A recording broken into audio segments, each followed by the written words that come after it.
Hello, everyone. Welcome to Riga, Latvia, week number 2 on the ISU Junior Grand Prix. It's event number 2 on day number 1. I'm Ted Barton, along with Mark Hanratty, finally with me on site.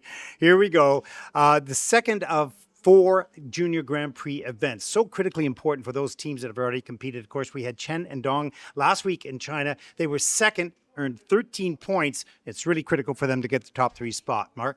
Yeah, they made huge strides this season. I was so impressed by them last week. However, competing in back-to-back assignments in different continents, that's got its own, remit of challenges as well. So we wish them well in being able to cope with the jet lag and the back-to-back assignments. Now, what about the rest of the field? We've got some new teams coming up, gaining experience, of course. What can we expect from the rest? Well, we have like 60% of this field is held by North American teams. And I think what's also really important to acknowledge is how many of the teams are in very, very new partnerships. So many of them less than 6 months even. So there's an appreciation for the fact that they've got ready to compete in such a short space of time. And there's a respect for the fact that they have been together for such a short space of time and therefore can't be expecting too much from them at this stage. We've talked a lot on the Junior Grand Prix about the gap in the senior, or in the women's junior and senior, because of the technical gap, it's really small. And the men's maybe a little bit larger. In the pairs, it's significantly larger between the skills of the juniors and the skills of the seniors. Why is that? Well, I have to interject a little bit because, of course, what happened in Xi'an last week with Shishalev and Karnikov, that was incredible with technical difficulty that was greater than the Olympic Winter Games. But generally, the juniors, because of what I just mentioned, they've been together for much less time. Some of these athletes have been amassing so much time spent on the pair elements that they haven't developed the side-by-side difficulty or the throw jump difficulty because there's just simply a division of time to master so many things. So it's a very, very difficult discipline indeed. The Paris Short program coming up in just a few moments, 11 entries from 6 nations, and it begins right now.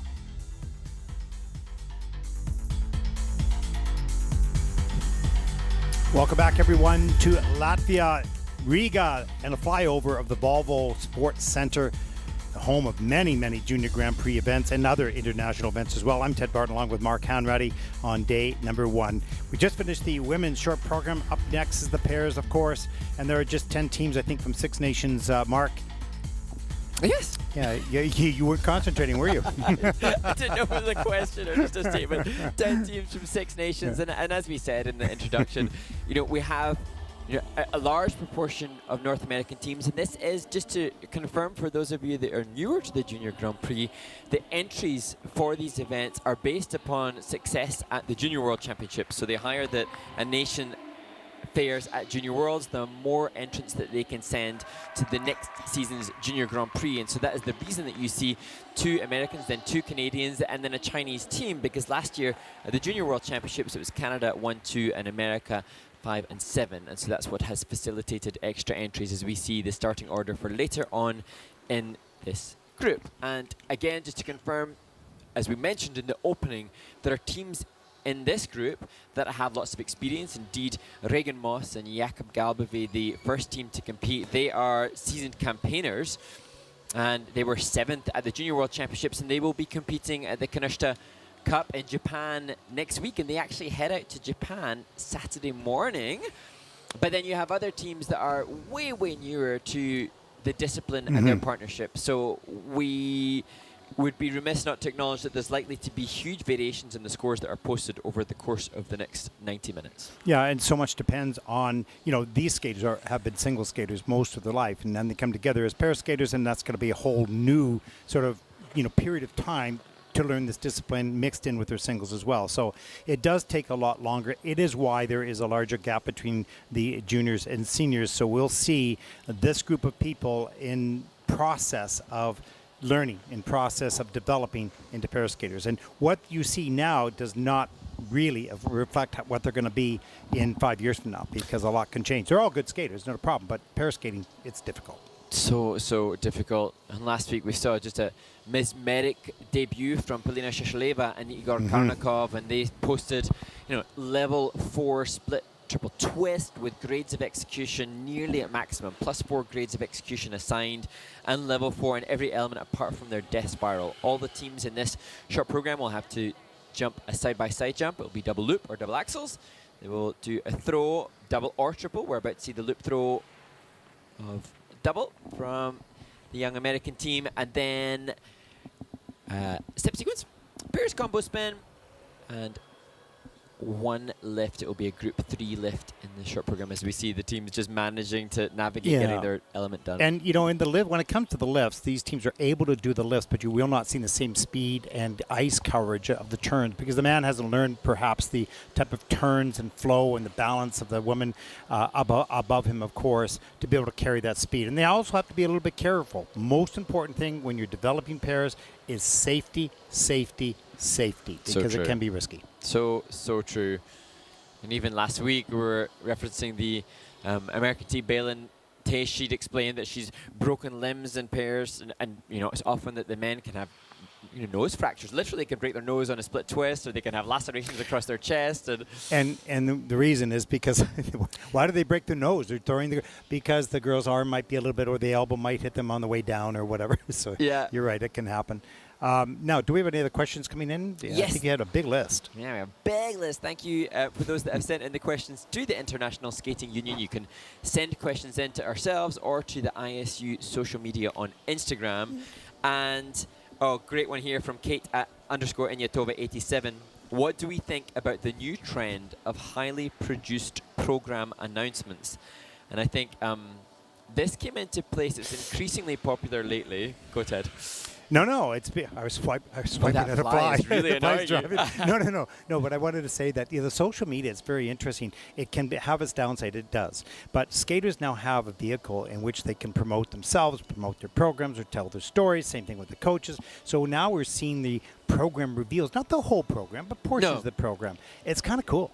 It's kind of good. It's all good stuff for skating, because people are, and then there's people out there doing the graphics of the events that are coming up, or the changes in the rules, or whatever. We're not doing that. Other people are doing that. They're following the ISU guidelines, of course. When they see that on the ISU website, they're getting the information. So the social media here has just been publicizing more and more skating and skaters and their stories, and I think it's pretty cool. I think it's highly entertaining. I suppose one could, debate that the more a skater delivers great social media content with the reveal of their program, the better the program has to be to live up to the great content. True. Because otherwise you shoot the best parts, you make it look dark, you make it look great, but all of a sudden all the lights are on.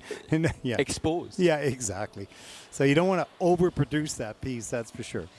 Next question, I think we might get a couple more questions in as we see the teams just working through. Just 3 teams in this opening warm-up group. There will be 4 teams in each of the 2 subsequent groups. Question comes in, is there a way we can watch the Kinoshita Cup live for free if we're not from Japan? Now, I don't know, and I certainly don't want to be promoting anybody watching things for free when they shouldn't be, but I think to make sense of this, whether or not you can see it not or live, if you're not aware, next week there will be an event called the Kinoshita Cup, which is a Challenger Series event in Japan, and that will be one of the chances to see some illustrious names, some famous skaters debuting their material, and I think a lot of people are very interested because there are big name skaters like Sasha Trusva, now Sasha Inyatova, who will be competing, a neutral athlete that will be competing, who's an Olympic silver medalist in 2022 alongside other big names. So I know that there are lots of people wishing to get their eyes on that kind of content. I would just say that I don't think there's going to be an easy way in there, but you've got to do your homework and try to figure it out, and maybe somebody somewhere somehow has a link. I don't know. Okay, maybe we've got... the warm-up has ended. The warm-up is over. Okay, so questions yet to come. We've got to save them for later. And here's a look at our first team taking to the ice. There'll be 3 teams ice resurfacing, then 2 groups of 4. Our first team represents the United States of America, 19-year-old Regan Moss, 20-year-old Jakub Galbavi, This is their third Junior Grand Prix season. The two strong fourth place finishes last year on the Junior Grand Prix and seventh at Junior Worlds. They are a two-time U.S. National Junior Champions. They're hunting for a podium spot here in Riga.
Opening the pairs short program, America's Regan Moss and Jakob Galbavian, the September by Earth, Wind and Fire. Just a perfect choice for a team that do have a good energy team. They seem like good energy people, and it's good energy music. My era. When I was coaching, we were using a lot of Earth, Wind and Fire. Good beat, good energy. Kind of old now, but it was a good piece of music. That was a pretty good program. And the vibing continues with the disco moves towards their coach Trudy. And 7 elements, but only one was under review as we take a look at the triple twist that comes in at a level 3. So that is awesome. Good start to that. 4.97 points. The double axles a little bit later. A little bit off, different time, but done. No problem. And just one review. That was awesome. Here's the throw. Triple loop. Nice and clean all the way. And as is always the case, as we see the entry up into the Group 3 lift, you know, when a skater or a team skates Go ahead.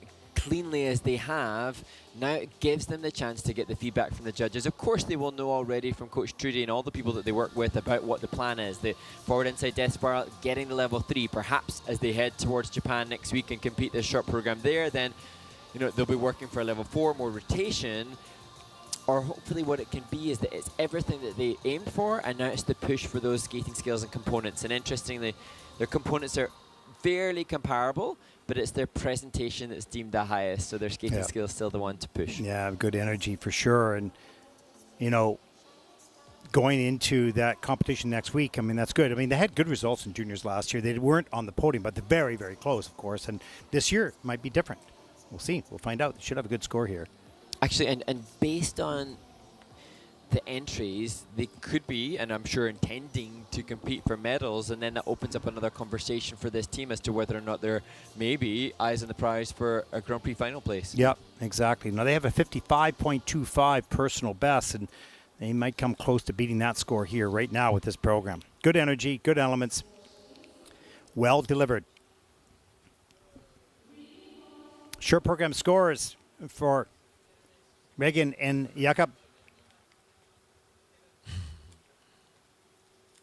They started, and here it is, 56.32, so they look pretty happy with that. That's a new best for them.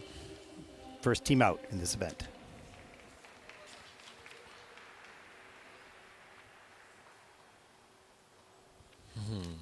Great smiles. Our next team also represents the United States of America. 14-year-old Juliet and 16-year-old Devin Meek brother-sister team with dreams of being one of the few in history to compete at the Olympic Games together as a brother-sister team. This is their very first Junior Grand Prix event. They have big vision and a big goal, and that dream begins right now.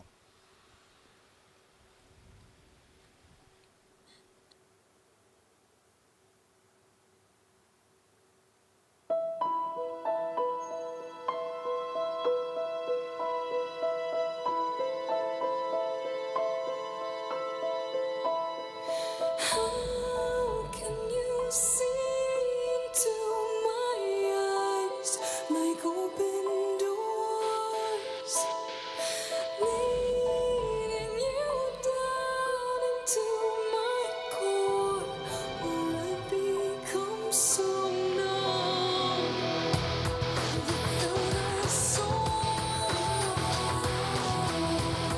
My spirit sleeping somewhere cold until you find me there and lead it back home. Wake me up inside. Wake me up inside. Call my name and save me from the dark. Bid my blood to run before I come undone. Save me from the nothing I've become. Now that I know what I'm without, you can't just leave me. Breathe into me, make me real. Breathe me tonight. Wake me up inside. Wake me up inside. Call my name and save me from the dark.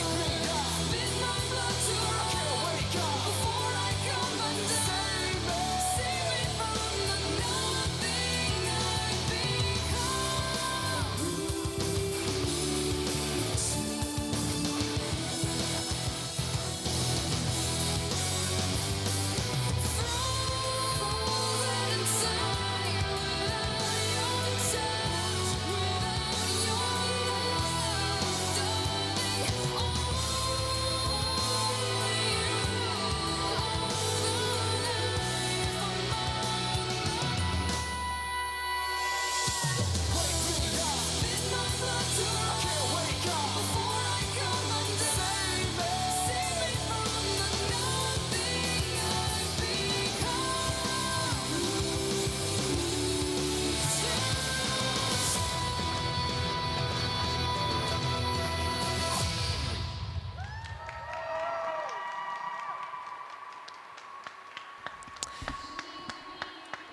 Juliet Meek and brother Devin Meek, a team that said that they skated as soon as they could walk by virtue of the fact that their mum Amanda is their coach, and it's a big stage for a team that said that they felt the jump from novice to junior last season, but coming in with more confidence and experience this year.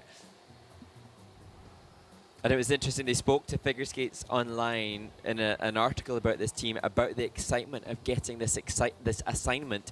And it was so great to hear the the reality for these teams about what it means to be assigned a junior Grand Prix. It's a huge stage, and it was obviously an understandably big coup for Juliet and Devon. Well, anytime that you represent your country internationally and you're wearing that flag, it's a really big deal. It's the first big step onto the stage that you've dreamt of, and then you make it. You're kind of in awe. Let's take a look. There's the twist that is in at level 2, so not getting the split.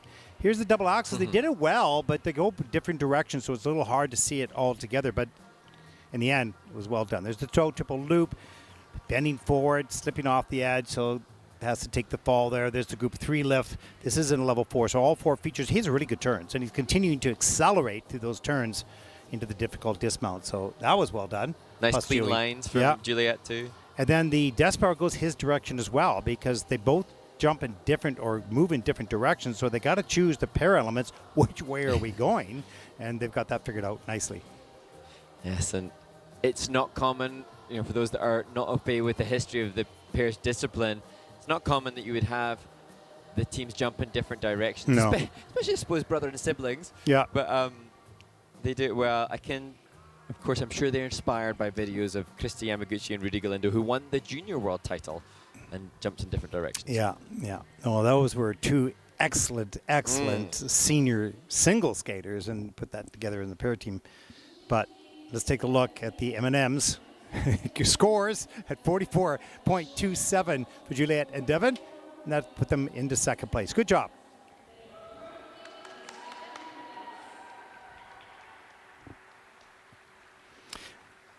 Now our next team represents Canada. There she has 13-year-old Miroslava Oreshkin. She's a composer and a singer, and she sings in her own solo songs. And with Vladimir Furman, 13 and 19 years of age, it's the first Junior Grand Prix event. In fact, a very new team, only about 6 months. Marc-Andre Craig is the coach, choreographed by Joey Russell.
Canada's Miroslava Oreshkin and Vladimir Furman, a team that started together in April as a team. And furthermore, Miroslava started this discipline in April at the springtime. They did well at the next gen event to be able to be assigned this Junior Grand Prix, as you see their teammates cheering them on. And it's just so crazy what they have managed to do in such a short space of time. Yeah, speaking to Coach Marc-Andre Craig this morning at breakfast, and he was telling me about how she took to this discipline so quickly, but he said she's an extremely busy person. We know that she's a composer, singer. We saw that on YouTube. It's just incredible performance. Got a rapper in there as well. So she's really disciplined. And so when she took this on, she took it on full. And so she's a really busy person. And, of course, Vladimir's been around in single skating and pair skating as well. So. And they explain, Vladimir, he's an entrepreneur. He sells dog toys, but just the fact that they make time for so many different facets of their life, as we look back at the split twist. Level 1. Here's the double axles. Hard to see her, but they do it, and it's a plus GOE of 0.33, so that was pretty well done. Here's the throw triple loop. This is absolutely brand new. They're doing the throw 2 triples, but they only do 1 in their free program. There's the group 3 lift, the hand to hip. She's got a good position. He's got good flow across the ice. Not a huge amount of speed, but good flow.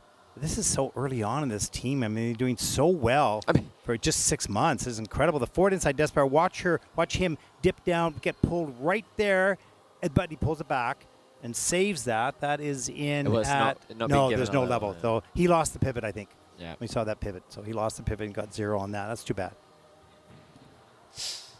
That did happen last week to the winners of the short programs. At least they're in good company in regards to that element.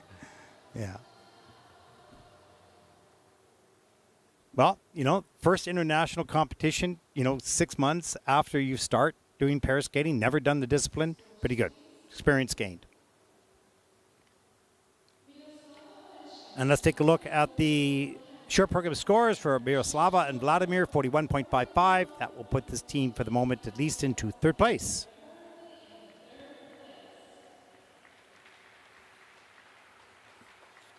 Now there's going to be an ice resurface break. You might thought, wow, that's only 3 teams ice surface breaking, but they can only put so many teams on the practice ice, so they take a break after the first group. Mark, what do we have lined up in the video playback for the ice resurfacing? Well, I just mentioned their forward inside death spiral, but the team from last week had so much great skating to celebrate, and you'll be able to watch the interview with them after their win with Ted from last week, Shesheleva and Karnakov, the neutral athletes, and then our must-watch series from last year's Junior Grand Prix in Bangkok, before finally an interview with Eva Kemp and Jonathan Elizarov, who went on to win the Junior World title. Enjoy. We'll be back right after this.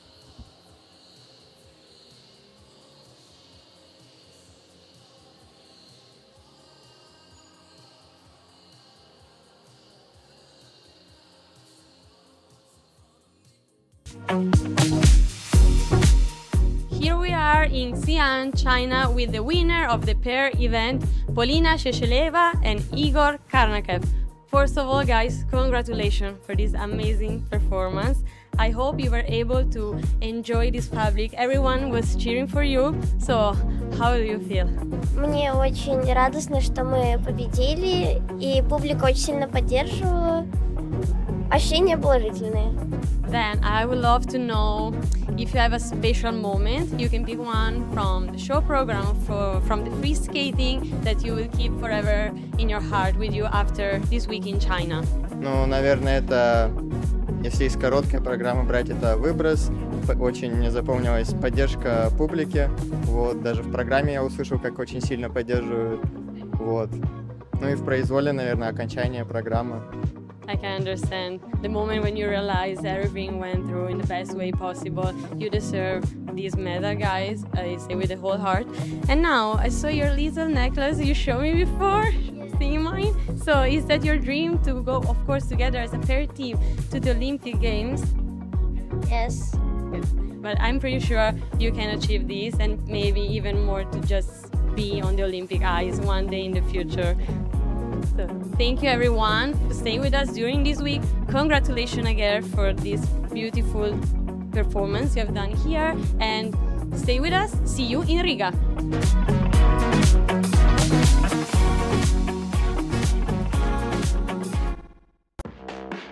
welcome to the must-watch moments from Ankara, an exciting event in the men's, pairs, women's, and dance. Mark, let's talk a little bit about the men's event. The men's must-watch moment goes to the champion from Korea, Min-kyu Seo, the former junior world champion, coming into the form of his life and achieving a personal best in the free skate in Ankara to take the title and 15 points towards his participation in the final. And in the women's event, Mayuko Oka of Japan, a shy young skater coming here just to enjoy the competition, ends up taking this title. And shy as she was thrilled with her performance. The ice dance must-watch moment goes to the champions from Ukraine, Irina Pidgena and Artem Kaval. They came into this event as the heavy favourites and they lived up to that expectation by taking 15 points on the Junior Grand Prix Series this year and the title in Ankara. In the pairs event, Eva Kemp and Jonathan Elizarov of Canada won their second title in as many weeks. They were behind after the short program, but skated a brilliant free to take the title here in Ankara. A must-watch moment has to go to America's Sofia Bezkorovinaya, who dedicated her performance to her best friend Everdy Livingston and Inna Volyanskaya, her former coach, who both tragically lost their lives earlier this year on flight 5342. My extra must-watch moment from Ankara is Lelou Remesson from Belgium, who skated to the Wednesday Addams theme and was so convincing and compelling in that overall performance.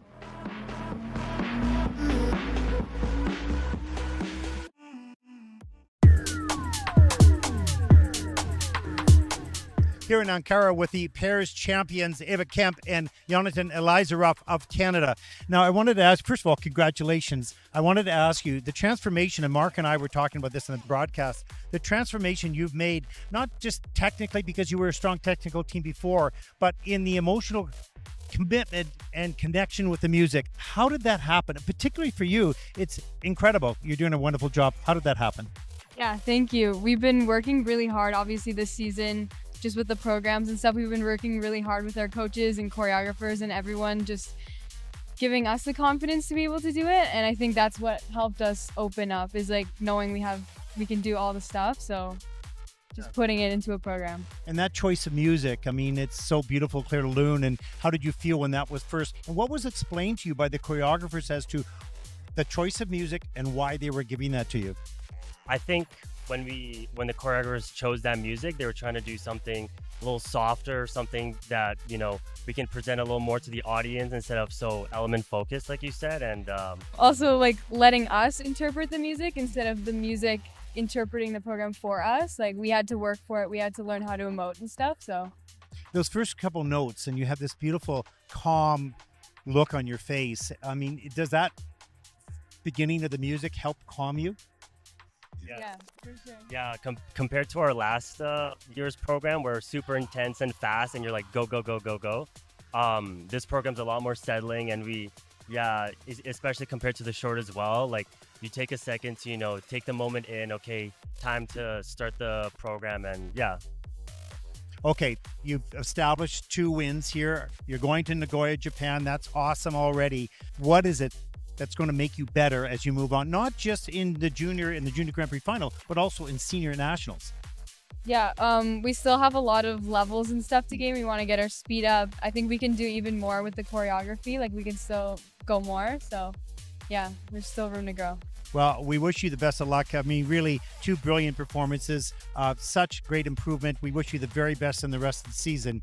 Eva Kemp and Jonathan Elizarov, the champions here in Ankara. Thank you.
Welcome back, everyone, to Riga, Latvia, week number 2, group number 2 in the pairs short program. The women went a little earlier today, 34 entries, 10 entries here in the pairs. Of course, we have the men's event to finish out day number 1. Mark, you have a lot of questions in there. Yes, so many questions, so it's a little bit difficult to know where to start. Easy with ones, the easy ones, athletes. easy ones. Okay, and I feel somewhat a little bit ignorant to the athletes on screen now because it's obviously their shining moment and their families are invested now, catching glimpses of their warm-up. So we will keep our eyes out for any exciting developments through the course of the Take a look at it, Mitchell. Yeah. But in the meantime, and Amy. Yep, we go ahead. Thank all those that have sent in questions. I'll run through them as many as I can quickly. Question from Nat: is it possible a triple flip, triple toe, Euler, triple salto could be done within the new rules? And it absolutely can. So now an Euler is no longer listed as a valued jump, and so the skaters can do effectively what will be like a 4-jump combo if you include the Euler. So as I mentioned earlier in the broadcast today, we saw the skaters posting little clips of the content they're working on, and Yuna Aoki delivered a triple loops or the triple flip, triple loop, or a combination of such. So that kind of jump combo or jump sequence is going to be more evident as the season progresses. I never really understood why they made an Euler a value. Like, you Yeah. know, like it was a connecting thing. Maybe they realized the same, and that's why it's no longer No, there. they did. No, yeah, I don't know.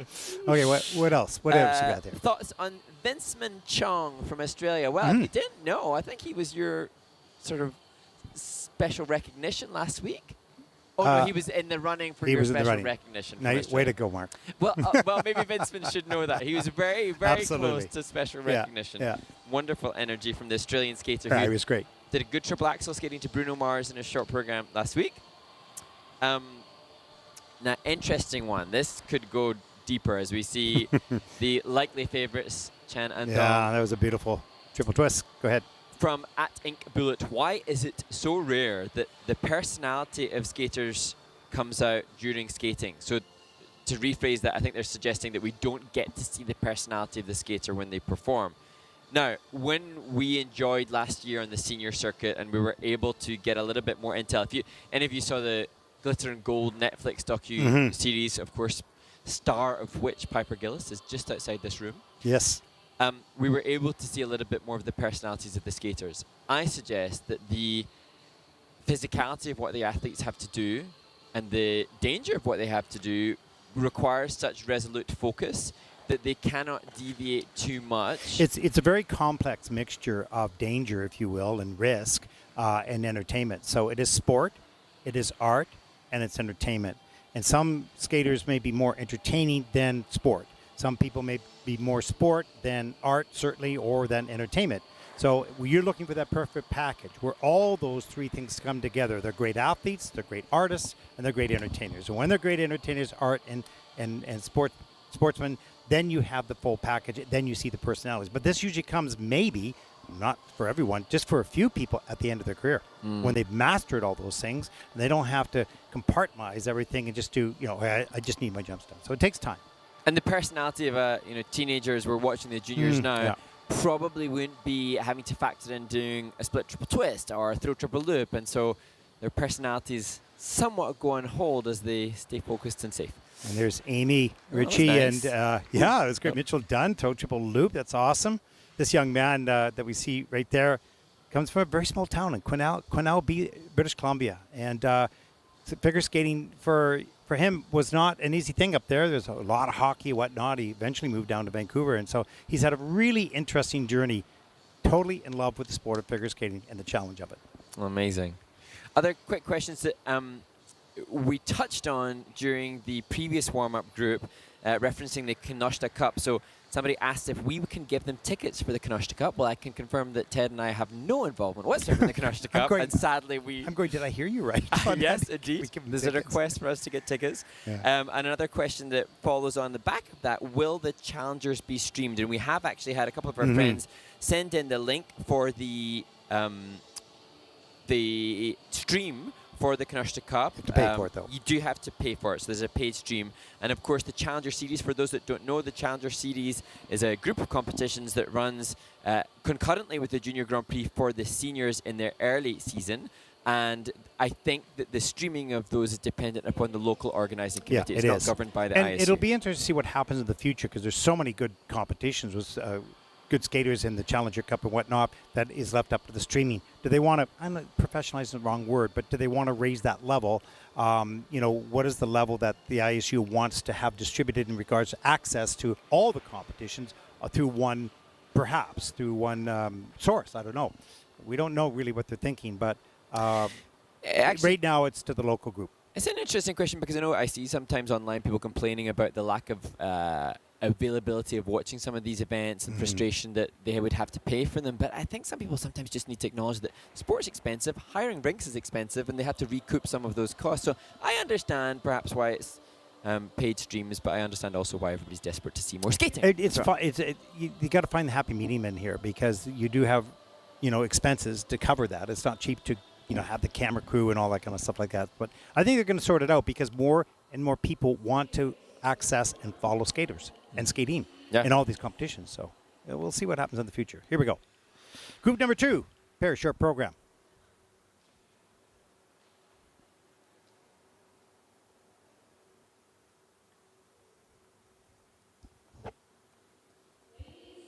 Our first team represents Canada.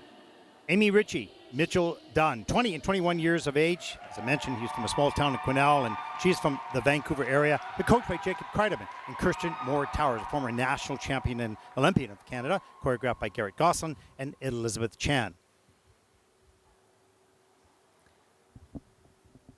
Amy and Mitchell will skate to the brilliant track La Comparsita for their short program.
Canada's Amy Ritchie and Mitchell Dunn huge respect to the team for continuing after what was a really challenging fall out of the lift, and showcasing, of course, how incredibly difficult this and dangerous this discipline can be.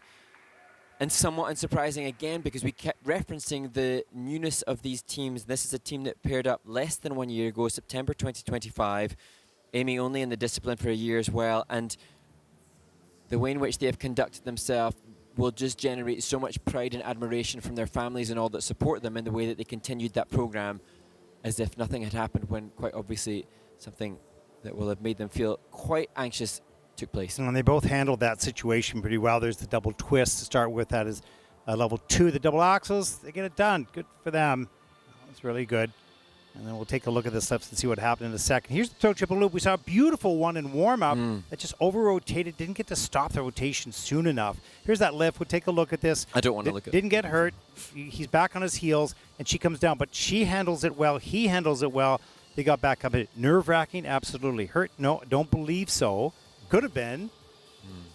And here's the forward inside death spiral.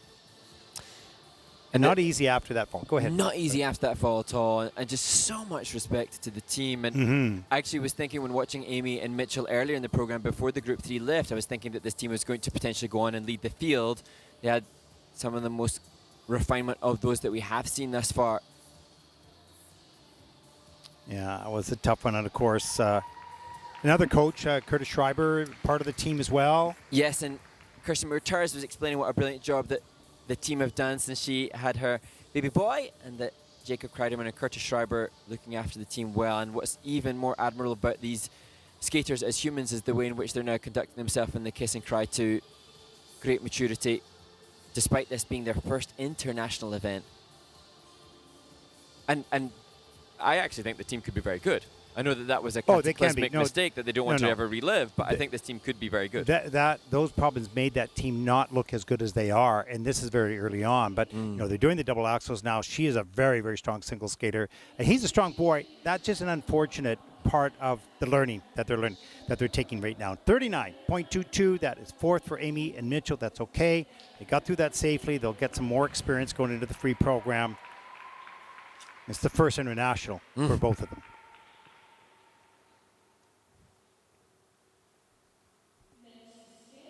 Our next team represents China, Yu Xuanchen, Yinbo Dong, 14 and 17 years of age. This is their second Junior Grand Prix season. Last week in Xi'an, they took the silver medal. Last year, they earned a third and fourth place, the Junior Grand Prix qualifying in the Junior Grand Prix final, and then placing fourth just off the podium at Junior Worlds. And the concept for this again that we saw last week in their short program, the idea they're two mechanical dolls at a party coming to life.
China's Yuxuan Chen and Yan Bodong competing in back-to-back Junior Grand Prix. And what is beneficial potentially for this team is that they were at a home Junior Grand Prix last week. So it's not like they've had to, well, within China though, they haven't had to travel, continent to continent to continent, but still we cannot underestimate the enormity of competing in different countries in such a close proximity to one and another. this wasn't, as good, as well done as we saw last week. It'll be interesting to see whether that is considered a fall going into the death spiral. I think they dropped the knee, or I can't remember. Well, I've got it on the replay, so we'll take a look. Really a strong team. She is fantastic. There's no question. She's got really high qualities. And you mentioned off air, she's really seniorish in many ways. She has senior qualities. But they're still very young. And so 14 and 17, they got a number of years still in junior here. We'll see them continue to mature and to grow. And they've already got such a great basics. Well, as you mentioned, 14 and 17. So it will be, is this akin to, the Mao Shimada long time, junior experience that we will have in watching Yuxuan and Yinbo? But what's great this season is that their work with Benoit Richaud, when they collaborated with Benoit for their choreography last year, they'd only been together for a handful of weeks and months. And so this year they were able to deliver so much more because they had a repertoire of movement built up. On a lean right off the bat, she was not straight up into the air, and so could not fight that landing and take it. And a little bit of a break in the program here. They're skating down the ice. So here's the double axels. That was good. Really nice. I think here's the group 3 lift and hip. This was pretty good. Good ice coverage. You can see his turns keep on momentum, not too much on the toe picks. Good flow across the end of the rink. Let's take a look here. Right here, she goes down right there on the knee. I don't know. I don't think it'll be a full. Let's take a look. Nope, it's not in the system. There we go. Forward inside death spiral, level 3. So missing one feature, perhaps the entry. But as is often the case, when we watch these athletes, when they captivate you a little bit with their energy, as Yang Deng joins them in the kiss and cry, that then I'm engaged with the team. And you can see already, obviously, they have amassed some fans to have, the stuffies thrown on for them, personalized stuffies already. So they're captivating more than just the commentators with the material this season. Yeah.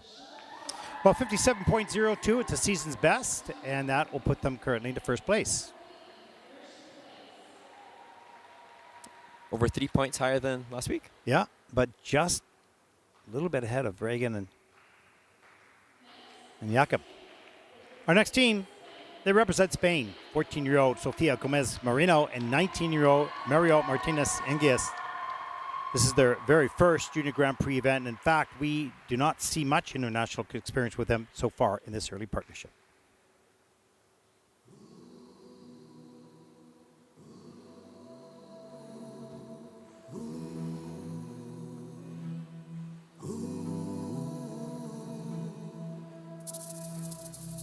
I am Africa, and I am eternal.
sleep.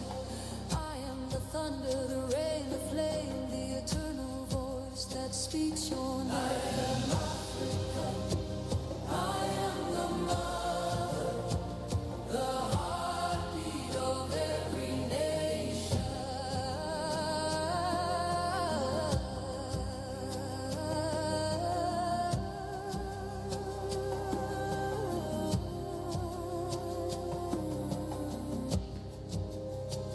For I am Africa,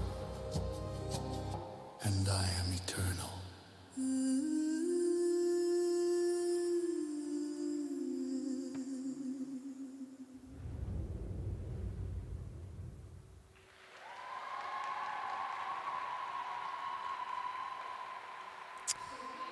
Sofia Gomez Moreno and Mario Martinez Iniguez complete their Junior Grand Prix debut. They are actually a team that have had some success at internationals in the advanced novice category as the Spanish flag is waved in support for them. They've won the Diamond Spin and the Bavarian Open in novice. This a big jump for the team, but I appreciate the unique music choice, fantastic finish position, great costuming, and a really good low pivot. So there's so many things to admire in the team, and this experience, as their lovely coach greets them off the ice, will be monumentous in their development. Absolutely. We cannot overestimate the opportunity here to gain experience and to learn. We're watching the result of this competition, no question, but what they take forward is the value of this competition, not the result. And you can see a popped axle there, double axle there. And here is the group 3 left. Difficult entry, reverse direction rotation stops that. Really hard to do. And go back the other direction, change of hold, change of position for her. Pretty well done. That comes in at level 4. So all 4 features accomplished. She's the throw double loop, really small, just sort of handling her through, passing her through on her pattern for the double loop. And the forward inside death spiral here, that is in at a level 2. So just 2 out of the 4 features, and probably the goal at this level to start, and will increase the level of difficulty as they move along the season. Yes, and as to whether or not they were assigned the difficult exit, that's now valuable as a feature. That was cool. Yeah, neat, eh? Dismount from the pair combo spin. That currently not coming in at having a level as yet. So for some reason, the pair combo spin will be reviewed. Sufficient rotation not considered, established in the camel sitting uprights for the team. Oh, we need to please tell us. España? España, maybe that's what it was. There you go.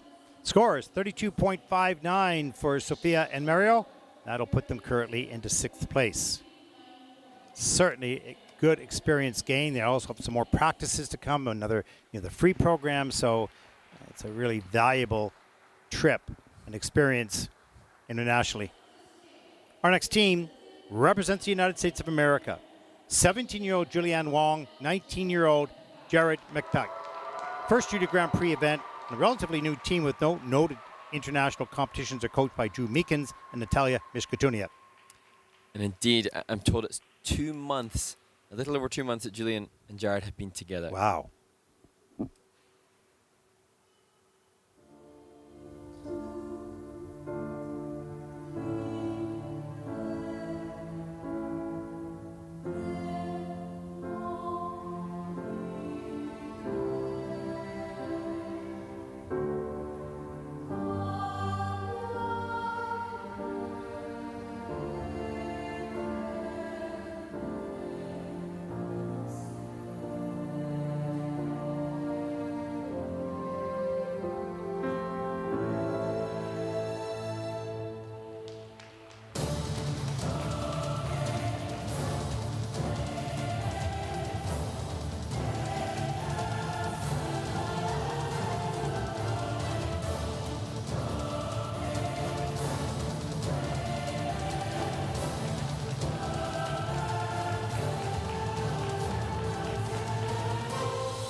Julianne Wong and Jared McPike from the United States of America. Mark?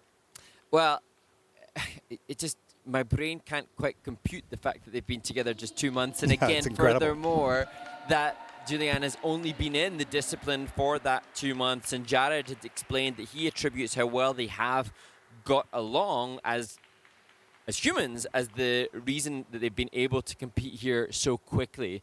So kudos to them as mature young people to be able to coordinate just their life paths in such a narrow time frame. Yeah, it's a perfect example of, just focusing on what you can do, what you've been trained to do. Don't worry about polishing it. Don't worry about making it all beautiful. Just get the elements done safely and get experience in competition with what you know at this stage of only 2 months. So it is quite remarkable. As we take a look at a double twist, even after 2 months, it's not easy to do. And thank goodness Jared has the experience he has to be able to hit with Julianne and amassing more knowledge about the discipline. And furthermore, as we look at the throw double loop, the combination of Jared's experience and the fact that they have Drew Meekins and Natalia Mishkatino on their coaching staff. I was thinking, though, that they're in an amazing environment to be alongside great teams, but I'm not sure after the Olympic cycle how much they'll have been able to see some of the seniors depending upon the shows that they are doing in the space of time that this team have been skating together. But certainly they've got an amazing coaching lineup, so they're getting great intel. Yeah, it's just a matter of mileage and time. And this is part of the time being spent internationally to understand what the level is in juniors, go back to work, set your goals, set your priorities, and work towards the rest of the season. And just go study more of your coaches on YouTube as well. If you want confirmation of exactly.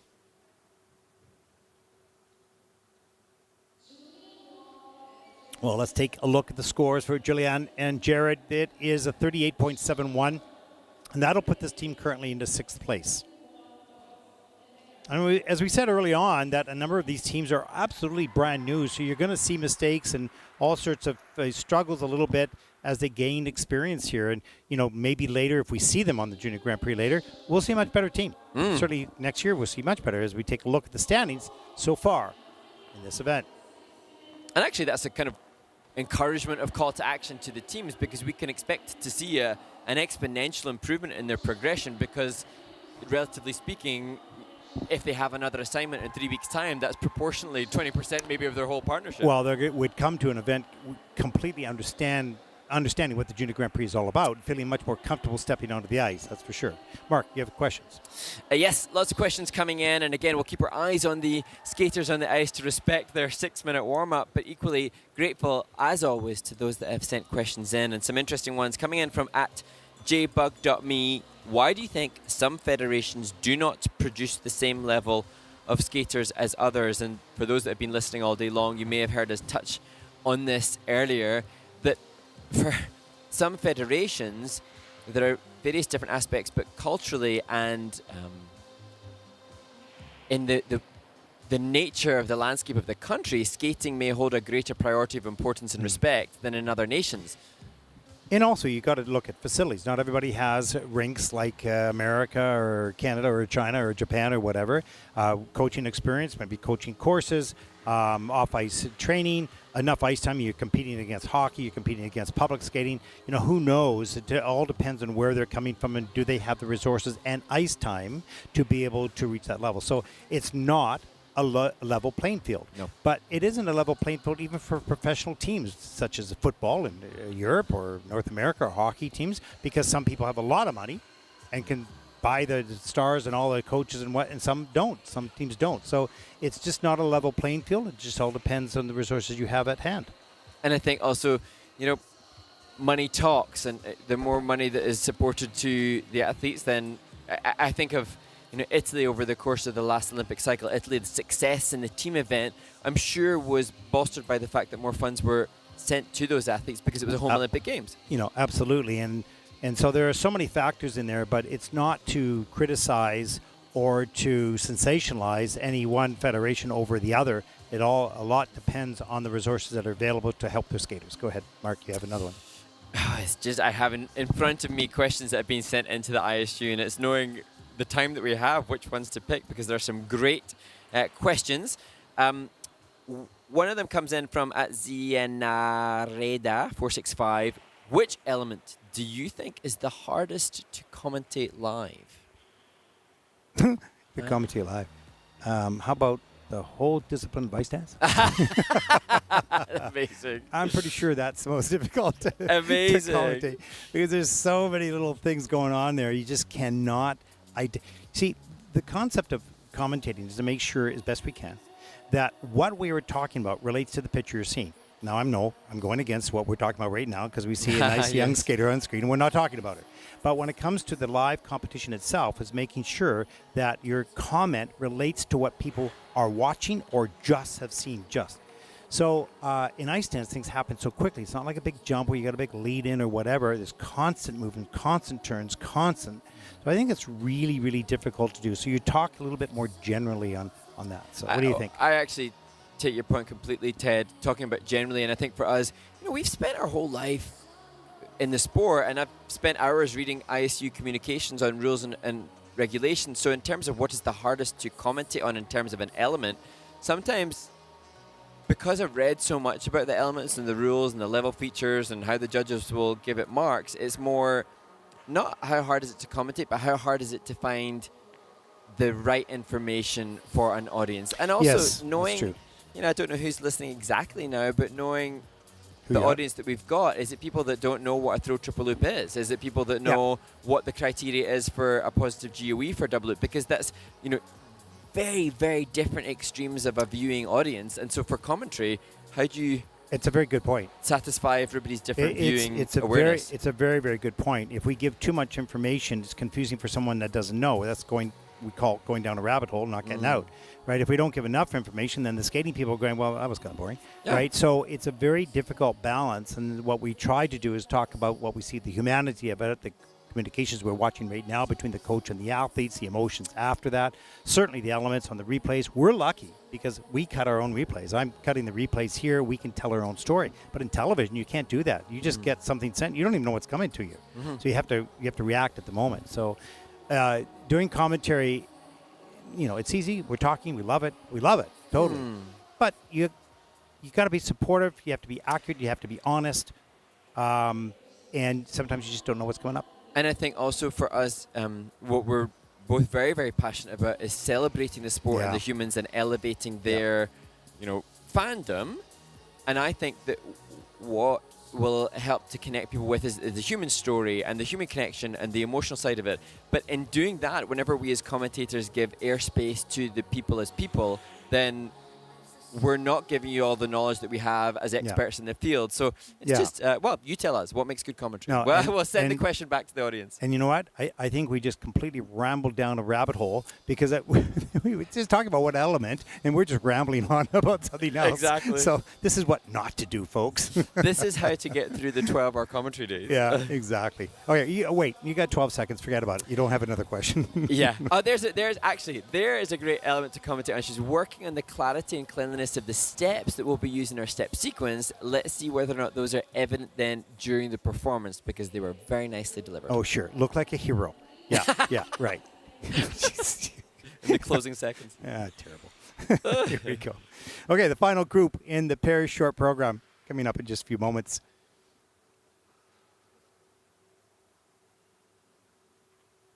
And there is our next team. And they represent Canada. 14-year-old Mary Kim Ronzi and 18-year-old Henrik Legault. And they are out of Saint-Jérôme, Quebec, and Laval. They're coached by Violent Aymar. And they're skating the short program to Batman Revolution by Danny Elfman. Respecting the entry into their start position, choreography already on point.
The third and the final Canadian team competing in this Junior Grand Prix pair shot program, Mary Kim Ranzi and Enric Legault. I was just thinking how well they were doing, and then of course that mistake in the step sequence is a frustration. I thought that the team obviously demonstrates such great potential. I thought it looked, you could see the understandable nerves with it being their first Junior Grand Prix, and they were managing that right to the end, and then that little mistake. Yeah, they showed some great skills. I mean, the double axles were nice. The twist was good. The throw, what do we have in here? The throw triple loop, that was solid. Plus GOE on that. So some really good skills. This team can really continue to grow and gain experience this season, already starting very well. There's the twist, just double twist here.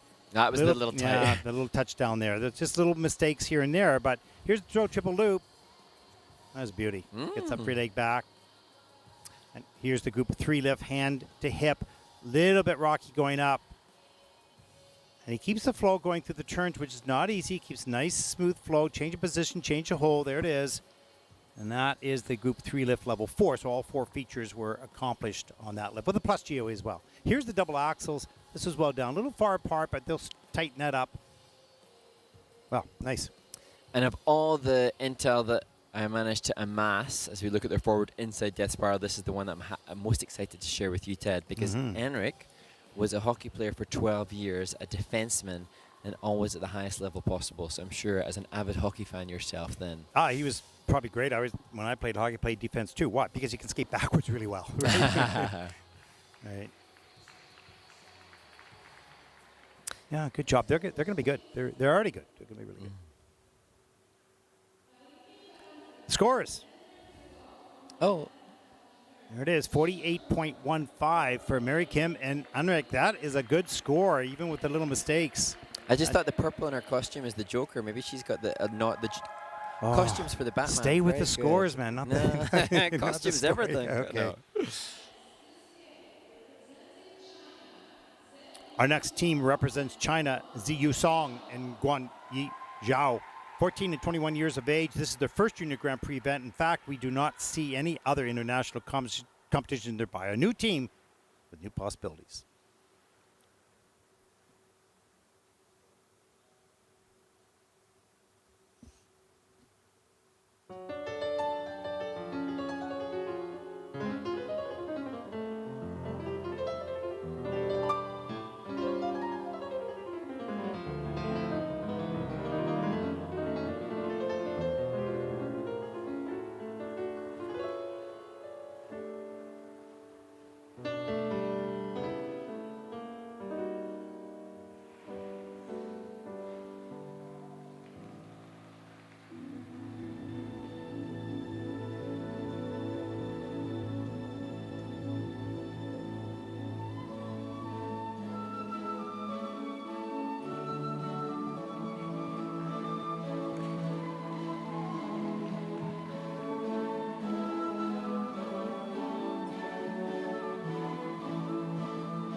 The second Chinese team competing here in Riga, Ziyu Song and Guang Yizhao, a team that facilitated their participation here by competing in the Chinese Club League, and they competed in Harbin in July, and they were finishing third at that event, which is essentially what has given them the ability to compete in their first Junior Grand Prix and indeed their first international event. This team, interestingly, have the maximum age gap between a team that is allowed in the ISU criteria. I was looking at 7 years, and when I was doing my notes here, I'm going, is this legal? So I checked it out, but it was, 7 years difference in their age, and you can't be more than 7 years and be a team. Yep. And so they have 2 more years of junior before they would be a little bit stuck, because she wouldn't be age eligible for senior. And you can clearly see this team does not have the individual skating skills that the other Chinese teams do at the moment, or even the pair skills. That's okay. They've got time. They still have 2 years here. There's the double axles. Get that done well. That was really nice. Good flow in and out. And here is the throw triple. That was a beauty. Lovely. Yeah, she checked out with the upper body so well. Stopped that rotation. Watch it again, because I pushed the button twice by mistake. And there's the group then. She was a little bit forward, but he had her a little bit forward, but he got her back over top of his right shoulder and had that balance and across the ice. Not a lot of speed there, but it was safe. That's a good start. The forward inside death spiral here, pretty quick into that. That is in at a, what do we got here? Just a level 3, so it got the level 3. That's good. And, for those viewing, this is essentially a cleaner skate than that of Chen and Dong, who lead the field. So they've skated cleanly without a fall on the throw triple that their compatriots had. But of course, at this stage, their program component scores, their skating skills, composition, and presentation are what will make the difference, in addition to the grades of execution. Short program score, 47.11. That will put them currently into 4th place, and they look pretty happy with that.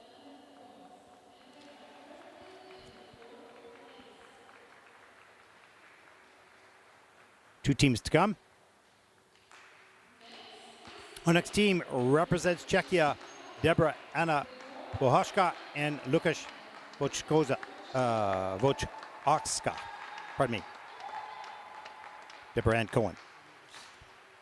And this team had a training relocation this season. In March, they relocated to Bergamo, which is perhaps why Rebecca Gilardi is now over our shoulder, excited to support this team, skating to I Like It Like That.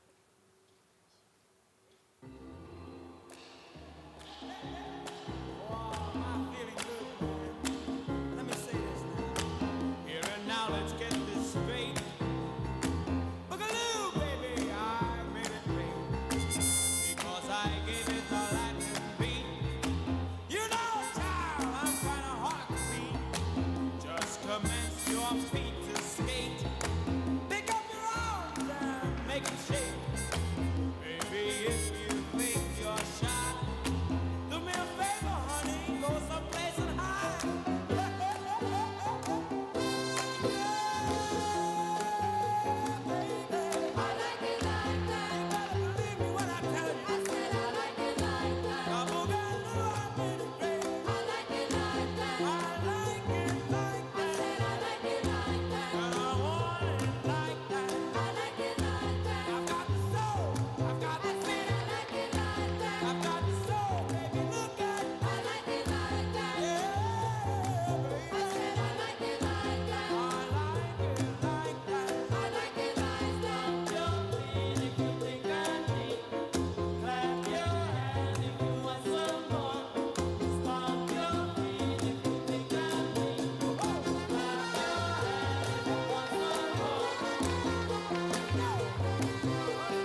Czechia's Debra Anna Cohen and Lukas Poszoska.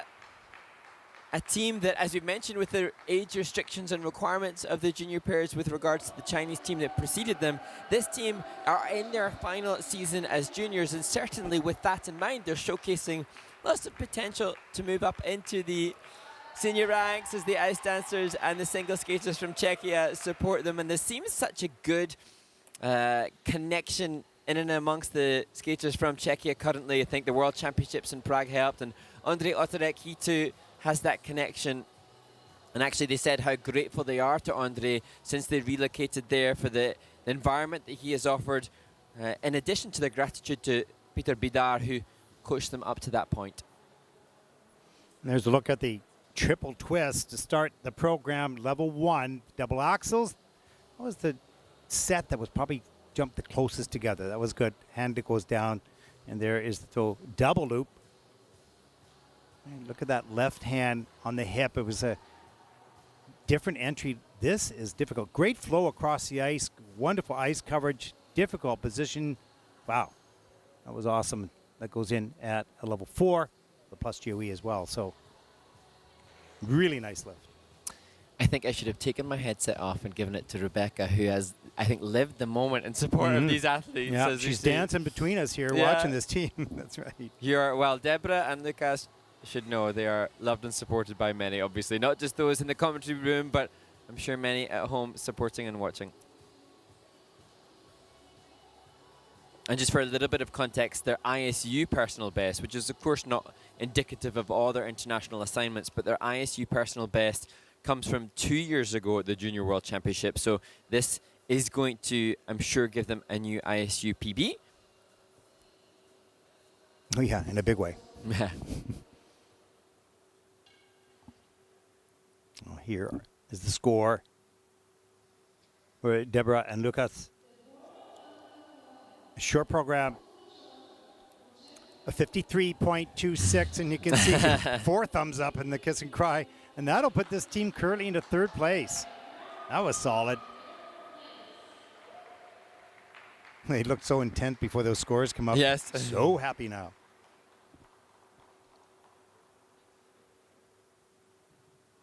Our final team in the pairs short program represents France, Balia Liget Latas and Alan Daniel Fisher.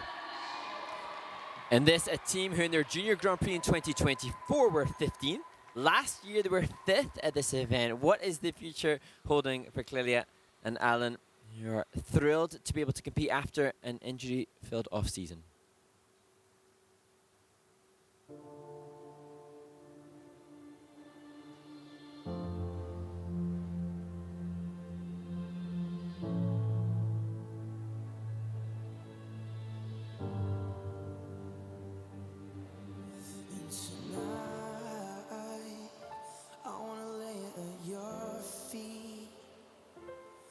Girl, I was made for you, and girl, you were made for me. I was made for loving you, baby. You were made for loving me. I can't get enough of you, baby. Can you get enough of me? I was made for loving you, baby. You were made for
can give it all to you, baby. Can you give it all to me?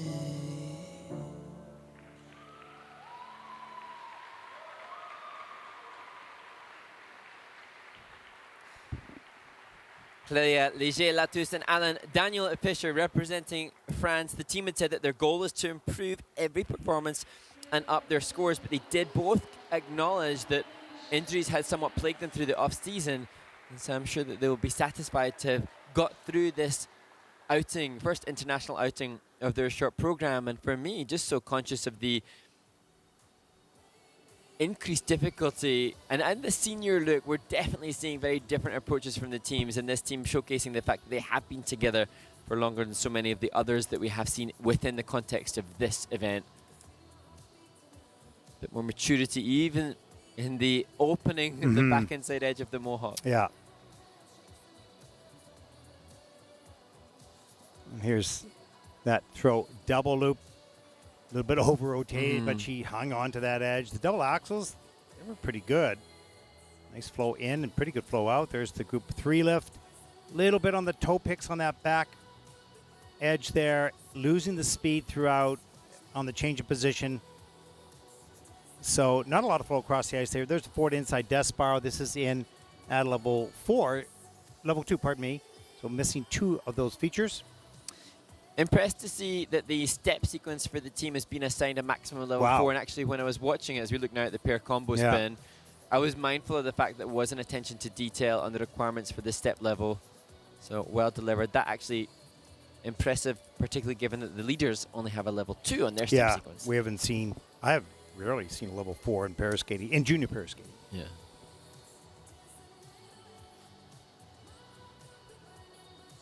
So testament to Sylvia Fontana and John Zimmerman, who created the choreography, and they said that they'd been pushed in the choreography, and it's paid off in that regard as Lola Esprat sits with them, their coach. Well, they have a 50.52 as their personal best in the short program. This is going to fall a little bit short of that, 48.33. And that's going to put them currently into 4th place, and they look pretty happy with that. They're in the game, they're in the chase, in the hunt for the podium. It's about a 5-point spread between 4th and 3rd. As we talked about a little earlier, Mark, a big range between the new teams and their skill level and the more experienced teams. Yeah, unsurprising to see such diversity in what the pairs were able to offer, but now everybody here is a Junior Grand Prix participant, and everybody here comes away with that an increased parity in their experience. Gaining experience, that's for sure. Most important thing is a long journey in any one of these disciplines. We're going to step aside and take a short break. That concludes the coverage of the pairs short program. Up next, the men's short program. That'll start in just about 30 minutes from now. We hope you'll join us here in Riga.